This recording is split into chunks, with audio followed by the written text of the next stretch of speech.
Le millionnaire a épousé une femme pleine de charme, non pas pour le plaisir de la discussion, mais ce qui l'a appris l'a secoué au plus profond de lui-même. Abonnez-vous à la chaîne pour ne manquer aucune de nos histoires et dites dans les commentaires de quelle ville vous venez.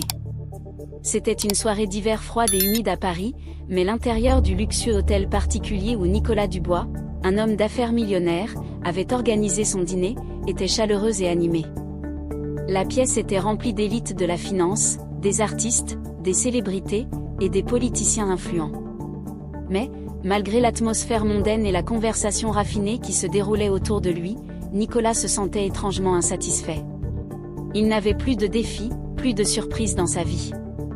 Ce soir-là, alors qu'il sirotait son verre de vin dans un coin tranquille, un de ses amis, un ancien camarade de classe nommé Julien, l'interpella en plaisantant.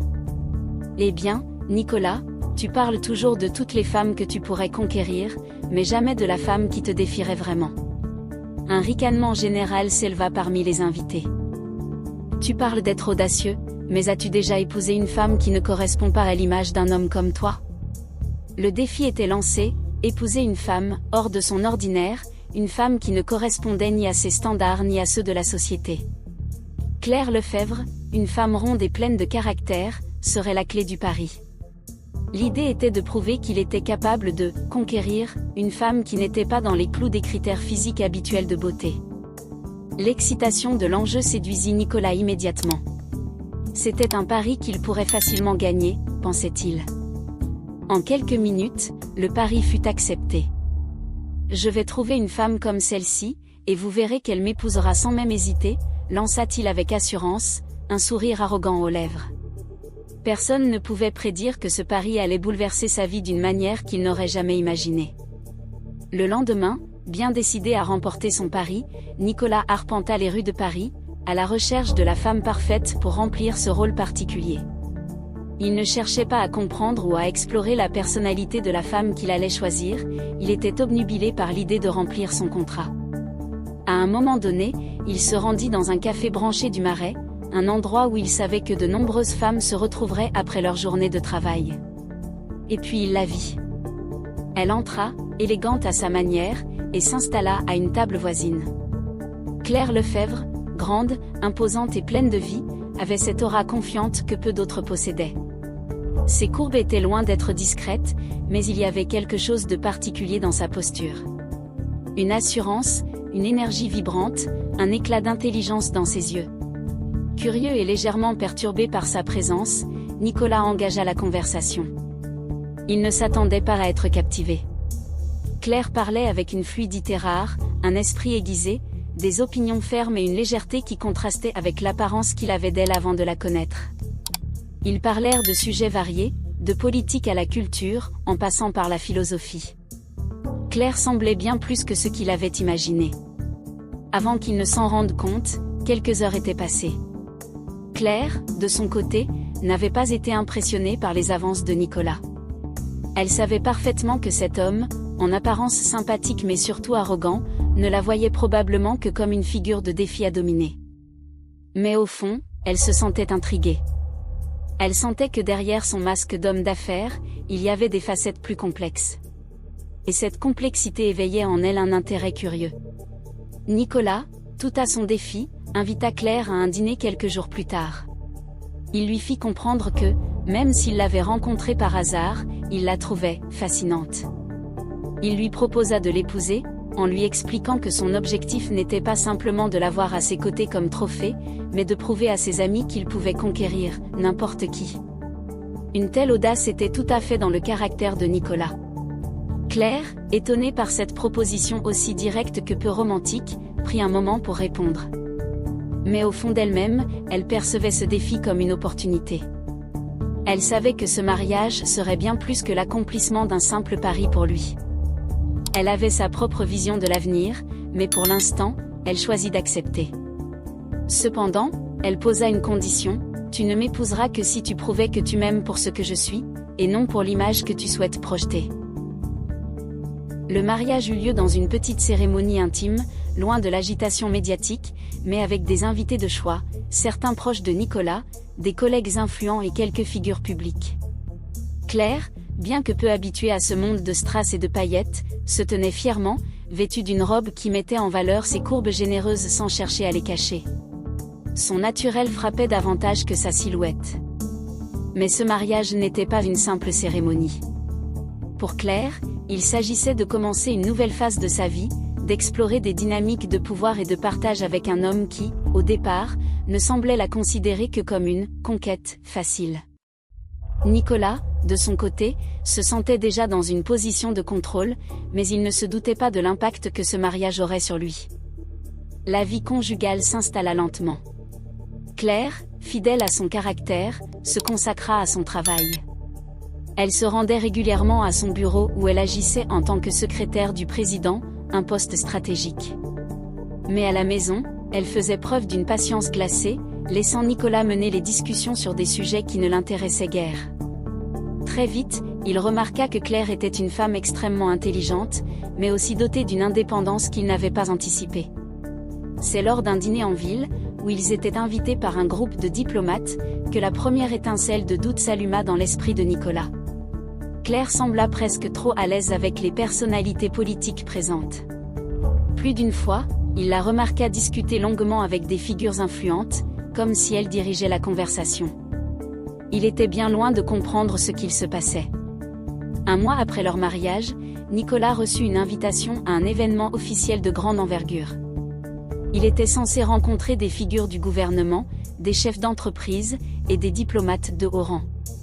Mais lorsqu'il arriva à l'événement, il fut choqué de découvrir que Claire était, non seulement bien plus que la simple secrétaire qu'il avait imaginée, mais qu'elle jouait un rôle clé dans les décisions politiques du pays. Elle se trouvait au centre de tout. Elle n'était pas seulement une secrétaire, elle était un acteur clé des discussions politiques qui façonnaient l'avenir de la France. Il la vit en pleine conversation avec le président lui-même, et il comprit que Claire, loin d'être la femme ordinaire qu'il avait imaginée, était une conseillère stratégique redoutable, avec des liens influents à travers le pays. Nicolas, abasourdi, se sentit soudainement déconnecté. Il réalisa qu'il n'avait jamais cherché à connaître la femme avec qui il avait contracté mariage. Il avait regardé Claire comme un simple objet à conquérir, mais maintenant, il se retrouvait face à une femme qui pouvait changer le cours de l'histoire politique et économique de la nation. Lors de ce dîner, il perdit pied. Claire n'avait jamais révélé l'étendue de son influence, mais ce soir-là, il comprit tout. Il n'était plus simplement l'homme d'affaires millionnaire, il était un simple spectateur dans le monde complexe dans lequel sa femme évoluait. Les mois suivants furent marqués par un grand malaise. Claire, consciente de l'effet que ces révélations avaient sur son mari, ne le laissa pas sombrer dans la frustration. Mais elle n'était pas prête à se laisser définir par lui non plus. Leur relation, autrefois un pari de pouvoir, se transforma lentement en un équilibre fragile de respect et de méfiance. Au fur et à mesure que les semaines passaient, Nicolas devenait obsédé par l'idée de mieux comprendre le monde de Claire. Il la suivait souvent dans ses déplacements et assistait aux réunions où elle semblait diriger des discussions stratégiques. Claire, de son côté, s'adaptait à cette nouvelle dynamique. Elle savait que Nicolas avait d'abord épousé l'idée d'un défi, mais elle avait accepté de lui faire comprendre la complexité de son rôle. Elle ne lui en voulait pas de ses comportements passés. Elle savait que son monde à elle n'était pas facile à comprendre.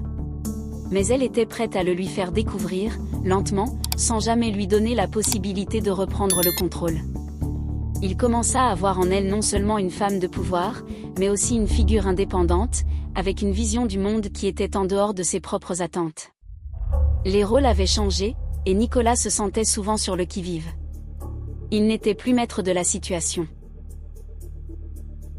Les conflits éclatèrent de manière plus vive entre le couple. Claire était une femme qui, lorsqu'elle se sentait défiée ou incomprise, ne laissait rien passer. Ses prises de position sur des sujets politiques, économiques ou sociaux étaient désormais claires, et Nicolas se sentait de plus en plus petit face à la grandeur de son intellect et de son influence. Il chercha à dominer les discussions. Mais Claire le rappelait constamment à l'ordre, montrant qu'il n'avait pas de place pour imposer son autorité. Elle n'avait pas épousé un homme pour suivre ses ordres, mais pour partager une vision du monde. Et cela le bouleversait. Les tensions entre Nicolas et Claire atteignirent un point culminant. Ils passaient leur journée à se disputer, parfois sur des sujets futiles, parfois sur des questions profondes de politique ou de philosophie. Mais une chose devenait de plus en plus claire, Claire n'avait pas besoin de lui pour exister. Elle était déjà une force en elle-même, un vecteur de changement et d'influence dans un monde où Nicolas, au fond, n'était qu'un simple spectateur. Claire continuait son travail auprès du président, voyageant régulièrement à l'étranger, rencontrant des diplomates, des économistes, des leaders mondiaux. Chaque voyage l'éloignait un peu plus de lui, non seulement physiquement mais aussi émotionnellement. Nicolas se retrouvait souvent seul dans la grande maison qu'il partageait, à se demander comment il avait pu en arriver là. Il avait été attiré par son défi, par son apparence qui ne correspondait pas aux standards des femmes qu'il avait l'habitude de fréquenter, mais à présent, il ressentait l'ampleur de l'écart entre lui et elle. Elle n'était pas une simple secrétaire. Elle était l'architecte de décisions importantes, capable de renverser le cours de l'histoire, de prendre part aux discussions qui influençaient la vie des citoyens. Claire n'était plus cette image stéréotypée que Nicolas avait d'elle, elle était une femme d'autorité, respectée par ses pairs, et surtout une femme qui ne se laissait jamais manipuler. Mais tout cela était encore trop difficile à accepter pour lui. Son orgueil était constamment mis à l'épreuve. Parfois, dans ces moments d'introspection, il se demandait s'il avait été vraiment amoureux d'elle au départ, ou si c'était simplement une tentative de prouver sa supériorité. Mais au fil du temps, il s'aperçut que, paradoxalement, c'était exactement cette indépendance et cette force de caractère qui l'attiraient le plus en elle. Il y eut un soir où, lors d'une soirée mondaine à laquelle ils étaient tous deux invités, Claire se laissa enfin aller à une confession. Après une discussion animée avec un groupe de personnalités politiques, elle se tourna vers Nicolas. Il la regardait, intrigué par cette tranquillité qu'elle dégageait. « Et Nicolas, il est temps que tu saches tout, dit-elle calmement. Ce rôle auprès du président, ce n'est pas simplement un poste de secrétaire. Je suis une conseillère stratégique, une force discrète mais essentielle dans la prise de décision. Je travaille avec lui sur des réformes, des négociations internationales, des politiques économiques. J'ai plus de pouvoir que tu ne pourrais jamais l'imaginer. » Nicolas se figea. Il n'avait jamais compris à quel point elle était influente. Elle avait construit un réseau de contacts qui dépassait tout ce qu'il avait jamais envisagé.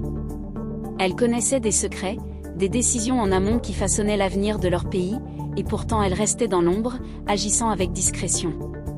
Elle poursuivit, presque comme si elle parlait à elle-même, et c'est pour ça que ce mariage, ce défi pour toi, était une folie. Parce que je n'ai pas besoin de toi. Mais je t'ai accepté parce que j'ai vu quelque chose chez toi, une part de potentiel que je pensais pouvoir comprendre, malgré tout. Nicolas était sous le choc. Il n'avait jamais imaginé qu'elle jouerait un tel rôle. Loin d'être simplement une secrétaire, Claire était la pièce maîtresse d'un échiquier politique bien plus vaste que tout ce qu'il avait pu concevoir. Cette révélation le déstabilisa profondément. Le monde autour de Claire et Nicolas commença à s'agiter. Les journalistes, toujours à l'affût de la moindre information, commencèrent à dévoiler des rumeurs concernant leur mariage. Les tabloïds s'en donnèrent à cœur joie, lançant des spéculations sur le véritable rôle de Claire auprès du président. Des rumeurs circulaient, affirmant qu'elle avait des relations secrètes avec lui, qu'elle manipulait les affaires du pays en coulisses. Les rumeurs alimentèrent une confusion générale. Claire était-elle la conseillère la plus puissante du pays ou l'amante secrète du président ? Nicolas, plongé dans un tourbillon de doutes et de questions, se retrouvait de plus en plus en dehors de la scène politique. Les gens le regardaient différemment. Il n'était plus simplement le millionnaire d'affaires qu'il avait toujours été, mais l'époux d'une femme d'influence. Et il détestait cela. Les regards pleins de jugement, les murmures dans les coulisses, tout cela commençait à affecter son ego. Claire, quant à elle, se montrait implacable face à ces attaques. Elle n'avait pas à répondre aux journalistes. Elle était là pour son travail, pour ses convictions. Mais la pression devenait de plus en plus lourde, et même elle ne pouvait ignorer l'impact que cela avait sur leur mariage. Un jour, alors que le stress commençait à peser sur leur couple, Nicolas décida de retourner à l'endroit où tout avait commencé. Le café où il avait rencontré Claire pour la première fois. Il y retourna seul, dans l'espoir de retrouver une forme de clarté. Il s'assit à la même table, avec une tasse de café en main, et se remémora les premiers instants où il avait vu Claire. Ce n'était plus le même homme. Le défi initial semblait si lointain, presque irréel. Maintenant, il se retrouvait face à une femme qu'il respectait profondément, même s'il n'avait pas toujours su comment exprimer ce respect. Ce retour aux sources lui fit réaliser que la personne qu'il avait épousée était bien plus complexe que ce qu'il avait imaginé. Il prit une profonde inspiration et comprit qu'il ne pouvait plus se cacher derrière son arrogance. Il devait faire un choix, continuer à fuir cette relation, ou accepter la réalité de sa situation. Après tout, il était dans une position de pouvoir, mais ce pouvoir n'était rien sans la compréhension et l'acceptation de Claire. La confrontation se produisit une semaine après le retour de Nicolas au café. Claire, dans un moment de tension maximale, se tourna vers lui. Elle savait que la situation était devenue intenable. Elle avait besoin de vérité, de transparence. Elle ne voulait plus jouer le rôle de la femme sacrifiée pour une image. Elle voulait un mari, pas un homme qui l'utilisait comme un trophée. Ils se retrouvèrent dans leur salon, entourés de livres et d'œuvres d'art. Claire ne mâcha pas ses mots. « Et Nicolas, je t'ai donné une chance de me connaître. Je t'ai laissé croire que tu pouvais me dominer, que tu pouvais gagner ce pari. Mais ce n'était pas ça. Ce mariage n'était pas un jeu. Et aujourd'hui, je vois que tu ne me comprends toujours pas. » Nicolas, accablé par ces paroles, se sentit à la fois coupable et perdu. Il tenta de répondre, mais les mots lui manquèrent. Il ne pouvait plus nier que, malgré tout ce qu'il avait cru, Claire ne lui appartenait pas. Elle était une force indépendante, une personne qu'il respectait désormais plus que quiconque. Mais ce respect était bien tardif. Claire continua, « Je ne suis pas ta conquête, Nicolas. Je ne suis pas celle que tu veux façonner à ton image. Je suis celle qui a des convictions, qui a une vision du monde, et je n'ai pas besoin de toi pour la réaliser. Mais je suis prête à avancer, si tu choisis d'être à mes côtés, pas en tant qu'homme qui me domine, mais comme un partenaire. » Nicolas resta sans voix. Il savait que cette confrontation était la clé de leur avenir, mais il ne savait pas s'il était prêt à l'accepter pleinement. C'est dans les semaines qui suivirent cette confrontation que Nicolas commença à réaliser la profondeur de ce qu'il avait entendu. Il n'était pas seulement un homme d'affaires millionnaire, il était aussi un être humain capable de changement. La question était de savoir s'il était prêt à évoluer aux côtés de Claire, ou s'il allait se perdre dans son propre ego. Ce fut lors d'une conversation tranquille un soir, alors qu'il s'était retrouvé seul à la maison, que Nicolas admit enfin, « Tu as raison. Je t'ai vu d'abord comme un défi, et je me rends compte que j'ai été aveugle. Je n'ai pas vu la personne que tu es vraiment. » Claire, touchée par cette admission, répondit simplement, « C'est un bon début, Nicolas. » Ils savaient tous les deux que ce chemin serait semé d'embûches. Mais pour la première fois, il y avait une ouverture, une possibilité de reconstruire quelque chose ensemble, non pas sur la base de l'orgueil ou du contrôle, mais sur celle du respect mutuel. Leurs discussions devinrent de plus en plus profondes. Claire parlait de politique, de réforme, de justice sociale, et Nicolas commença à comprendre les enjeux derrière ses paroles. Il n'était plus un simple spectateur dans leur relation. Il devenait un participant actif, une voix dans leur débat sur l'avenir du pays. Ils commençaient à développer des idées communes, à construire ensemble un futur. Il n'était plus question de la soumission de l'un ou de l'autre. Il s'agissait de créer un espace où leurs talents se complétaient. Nicolas comprit peu à peu que sa place, aux côtés de Claire, était bien plus importante qu'il ne l'avait imaginé. Ensemble, ils pouvaient changer le monde. Mais d'abord, il devait changer lui-même. Ce mariage qui avait débuté comme un pari étrange, un défi absurde, s'était transformé en une véritable alliance. Claire et Nicolas ne s'étaient jamais aussi bien compris. Leur relation n'était plus définie par des attentes superficielles. Ils étaient devenus partenaires, deux forces complémentaires, prêtes à se soutenir mutuellement dans leurs projets. Claire continuait son travail influent au sein du gouvernement, mais cette fois, Nicolas la soutenait activement. Il utilisait son propre réseau d'affaires pour renforcer certaines de ses initiatives. Ensemble, ils étaient plus puissants que ce qu'ils avaient imaginé. Au fil des années, Claire et Nicolas devinrent un duo incontournable dans le paysage politique et économique de la France. Ils avaient appris à se respecter, à se challenger, à se soutenir. Leur mariage, autrefois vu comme une simple mise à l'épreuve, était devenu une alliance stratégique qui influençait les décisions majeures du pays. Nicolas avait compris que le véritable pouvoir ne venait pas du contrôle, mais de la capacité à partager ce pouvoir avec quelqu'un d'autre, de comprendre et de soutenir cette personne. Claire, quant à elle, savait qu'elle ne pouvait pas changer le monde seule. Mais ensemble, ils pouvaient. Leur union, fondée sur la réciprocité et le respect, avait finalement créé quelque chose de bien plus grand que ce qu'ils avaient imaginé au départ. Et Nicolas, désormais transformé, se rendait compte que ce pari avait été bien plus qu'un simple défi, il avait trouvé en Claire un amour profond et une partenaire capable de l'élever, tout comme il l'élevait.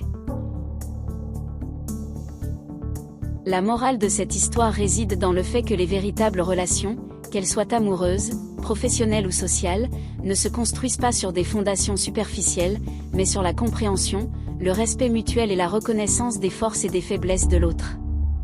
Le début de cette histoire, avec un pari basé sur la superficialité, incarne l'illusion que l'on peut tout contrôler, y compris les relations humaines.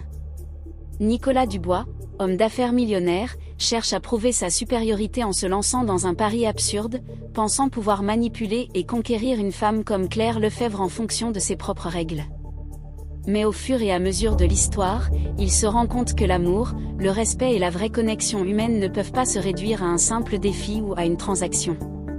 Au début, Nicolas, dans son arrogance et son désir de prouver quelque chose à ses pairs, ne voit en Claire qu'une opportunité, un défi facile, sans jamais vraiment chercher à la comprendre. Mais très vite, la réalité le rattrape, Claire n'est pas une conquête à dominer, mais une femme complexe, dotée de sa propre intelligence, indépendance et pouvoir. Ce qui commence par un jeu de pouvoir devient progressivement une leçon sur la véritable nature des relations, l'importance de voir l'autre dans toute sa richesse, au-delà des apparences et des projections que l'on y fait. Le parcours de Nicolas dans cette histoire est celui de la remise en question. Son ego et ses préjugés l'amènent d'abord à voir Claire comme un trophée à gagner, mais il finit par la reconnaître pour ce qu'elle est vraiment, une partenaire stratégique, une femme de pouvoir et d'influence qui ne se laisse pas réduire à une image ou à un rôle social. Cette prise de conscience est le tournant crucial du récit, ce n'est qu'en abandonnant ses conceptions réductrices et en acceptant l'autre tel qu'il ou elle est réellement, avec ses forces, ses faiblesses et son pouvoir, que la relation peut évoluer vers une véritable complicité et un partenariat équitable. La véritable leçon, au-delà du changement personnel de Nicolas, est que le pouvoir dans une relation n'est pas une question de domination ou de contrôle. Le pouvoir véritable réside dans l'écoute, le respect, et l'acceptation de l'autre dans toute sa complexité. C'est lorsqu'ils cessent de chercher à se dominer, qu'ils cessent de se voir comme deux individus en compétition, qu'ils arrivent à un équilibre où les deux peuvent grandir ensemble, dans la complicité et la collaboration. Les défis et les obstacles, au lieu de les séparer, les unissent et renforcent leur relation. En fin de compte, cette histoire nous rappelle que l'amour et le respect ne se gagnent pas par des jeux de pouvoir ou des paris artificiels. Ils se bâtissent sur la sincérité, la compréhension mutuelle et la reconnaissance de l'autre en tant qu'individu complet, unique et complexe. L'acceptation de l'autre, dans sa totalité, est le fondement de toute relation qui aspire à être véritablement épanouissante. Le pari de Nicolas s'est finalement transformé en une leçon de vie, l'amour, comme le pouvoir, ne se mérite pas par la manipulation, mais par la véritable compréhension et le soutien inconditionnel de l'autre.